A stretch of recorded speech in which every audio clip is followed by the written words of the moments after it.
Hey everyone, Vinayak here. I have with me a gaming combo of sorts, the EKSA Fenrir Gaming headset and the Eksa EM100 RGB gaming mouse. These are budget accessories. Let's see just how good they are. I have here the EKSA Fenrir Gaming headset and the EM100 gaming mouse.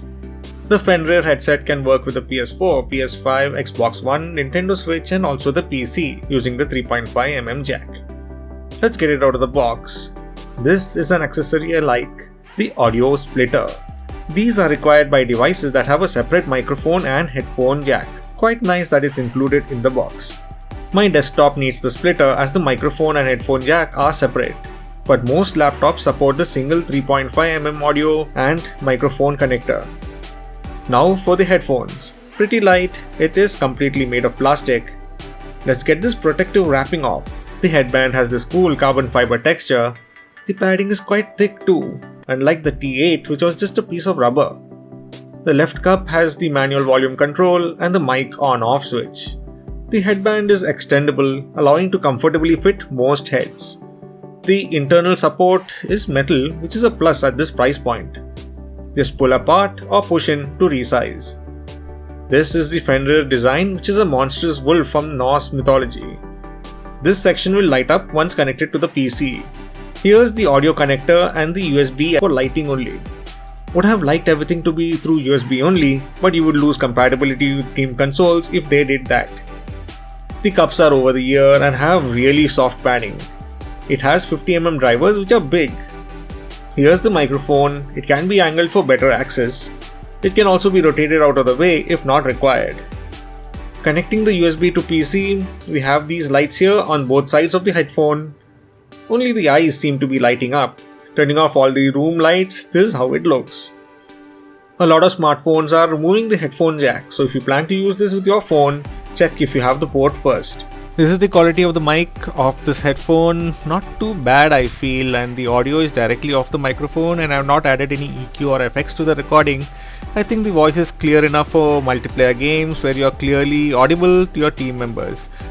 Here's the EM100 RGB gaming mouse. 7 buttons, 8K optical sensor. Let's get it out of the box and try it out.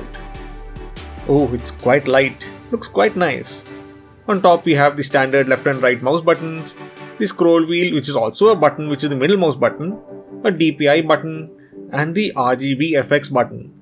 On the side we have 2 more buttons and this textured surface here. Here's the bottom of the mouse which has the branding and the 8000 DPI sensor. These polished sections allow the mouse to glide across the table more easily. You might have noticed by now that this mouse is wired. It has a standard USB-A port on the end which should work with desktops, but if you need to use it with a laptop with only USB-C ports, you will need a converter or adapter. Once connected to the PC, we can see the RGB FX. The scroll wheel and the sides of the mouse have these RGB accents. The Eksa logo has also lit up. There's also a textured pattern under the side of the buttons which looks quite nice.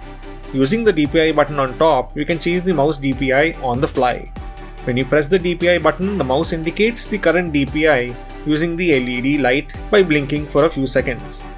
Green is 800 DPI, purple is 1600 DPI, blue is 2400 DPI, red is 3200 DPI, cyan is 4800 and yellow is 8000 DPI. Once the DPI is set, the lighting reverts back to the RGB effect set earlier. To change the RGB effects, use the button below the DPI button and it cycles between the various lighting modes. Wow, it looks really cool. The colors are vibrant and it's quite bright. The left and right buttons are really clicky and responsive. The feedback is really good. There is no play when clicking and the click registers instantly.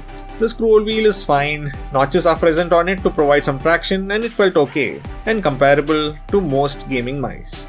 Gaming wise, I can change the DPI on the fly using the buttons on top if I want more precision or more speed to look around. So what are my thoughts? The Fenrir headphones look really nice and the RGB lighting on the mouse actually elevates the styling. These are budget accessories and at their price point work really well. The headphones sound better than the T8 I had reviewed earlier, but still cannot catch up with the E900 Pros, which are still my favorite. I would suggest paying a little more and getting Eksa's E900s instead of this, but if the price is a constraint, then this is not that bad a headset. And the mouse is quite light and it glides smoothly. I used it for video editing, photo retouching and a bit of gaming. It worked well and is quite responsive. This is a great budget mouse, build quality is great. How long it will hold up, time will tell. And links to the products can be found in the description if you want to get one for yourself. So that was the video. Make sure to like, subscribe and also hit the notification bell to be notified when new videos are added. Thank you for watching and see you all next time.